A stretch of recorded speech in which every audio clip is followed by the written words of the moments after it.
Hey guys! Welcome back to my channel. Tonight I have a huge sausage. I have some cucumbers, some avocado, and rice. I also have the Thai seafood sauce. I find that I like eating it with the sausage and rice, and I'm sure it'll taste really good with the avocado as well. So let's dig in. So I have a story time for you guys today.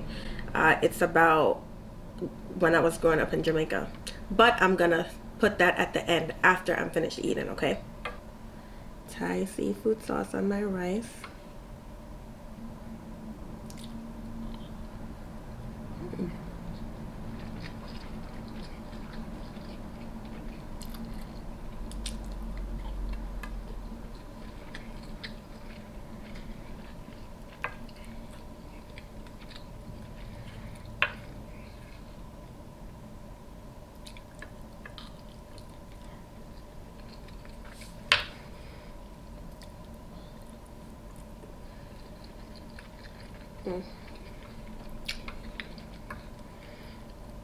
The avocado is really creamy.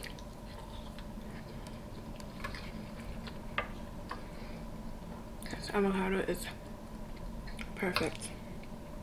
It's so creamy.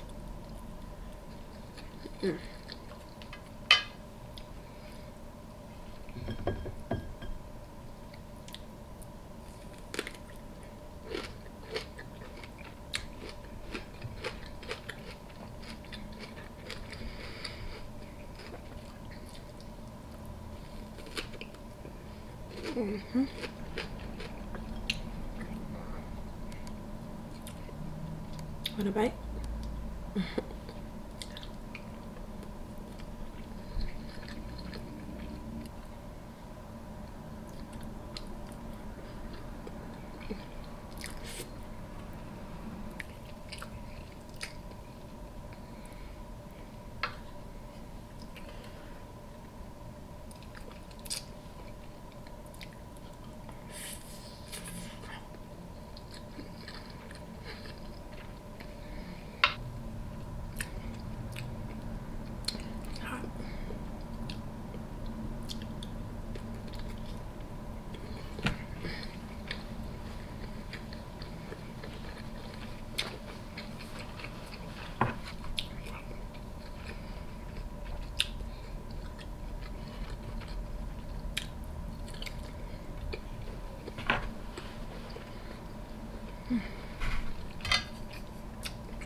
I'm so hungry.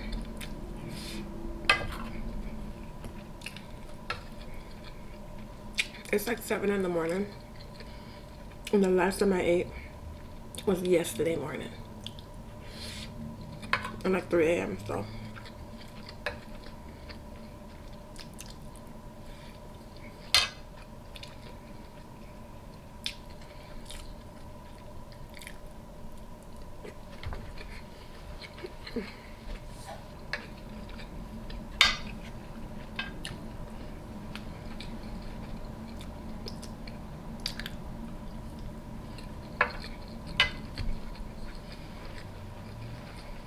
remember in the last video, I told you guys about the shanty town, right?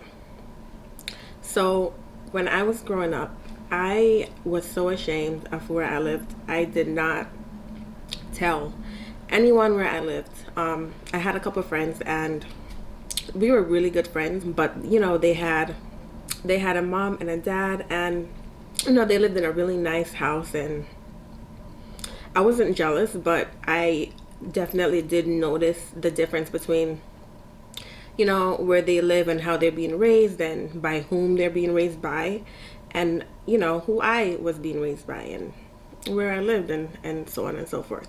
So I would go to school and I would tell my friends that I live in a big 2-story house and that my family was rich, and you know, I would go over to their house sometimes after school, and sometimes their mom or their dad used to pick them up, and because I live close by, they used to pick me up as well. So if their mom came to school, they would pick me up and, like, you know, drop me at the bus stop by their house, which is much closer to my house, so I appreciated it.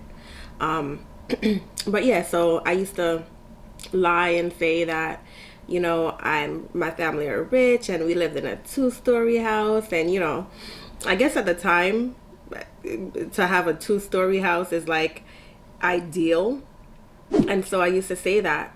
So yeah, so I used to go to their house and they never could come to my house. Like, I remember one time we got off the bus, like they were like, I was like, yeah, you can come by my house. And girl, I took them by the house in the housing development that overlooked the shanty town that I lived in. And then one day, this guy that goes to my school that also lives in the shanty town as well, like, I don't know if he was following me or what the case was, but he knew where I lived. So one day I'm here laying in my bed in my house, and I see this guy like looking through my window, and I'm like, what the you know, like, where did you come from? So anyways, he went and told them where I lived. And then I was like, no, I don't know what he's talking about. He's lying. So anyways, so I think that's how they end up getting off the bus with me and going to the development that was next to the shanty town. So, you know, like I said, I had a very humble upbringing, and at the time when I was a child, I thought it was something to be ashamed of. You know, my dad wasn't living with us, and so, you know, to see other kids with their family and their, you know, a 2-parent home, a mom and a dad, it was, you know, it definitely, I noticed it, you know, it was on my mind. Not that my dad wasn't in my life. He was definitely in my life at the time. But, you know, my mom and my dad didn't live together. But my mom, she worked very hard. You know, I didn't want for anything. Like I said, the only thing was that we lived in that particular area. But, yeah. So, you know, Mom, if you see this, I love you. And as an adult, I think I worked so hard because I know that my mom wants me to excel and to do better, and, you know, look back at where we lived and how we were raised. We were raised really well, good morals, to work hard, to, you know, go to school and pay attention and learn and stuff like that. So, you know, we had good family values. But I'm just saying, like, financially, right? I know that my mom worked her butt off, okay? She worked her butt off to make sure that my sister and I wanted for nothing. When we moved here, so that's a different story. So I'll tell you where we lived and about, you know, how we transitioned when we came to America from Jamaica. But yeah, so I'm gonna wrap up that story. I think my whole point was just to say that I recognize that I had a very, very humble beginning, and I appreciate it. And a lot of times when I talk to my husband, yes, I talk to my husband a lot. So sometimes when we speak, you know, and we look at where we at in life right now, it's like, wow, I couldn't have dreamt this life up. As a child, I couldn't dream this up. I think my biggest dream was that 2-story house. Probably one day in the future, I'll talk to you guys about where I'm at right now and all that I've, you know, accomplished since I came to America. So thank you guys for watching. See you guys next time. Don't forget to like, comment, and share, subscribe, do all of that. Oh man. You know what? I appreciate you guys so much for tuning in and listening to my story and watching me eat and listening to me talk. So yeah, thank you guys for watching. Don't forget to like, comment, and subscribe, okay? See you next time. Bye.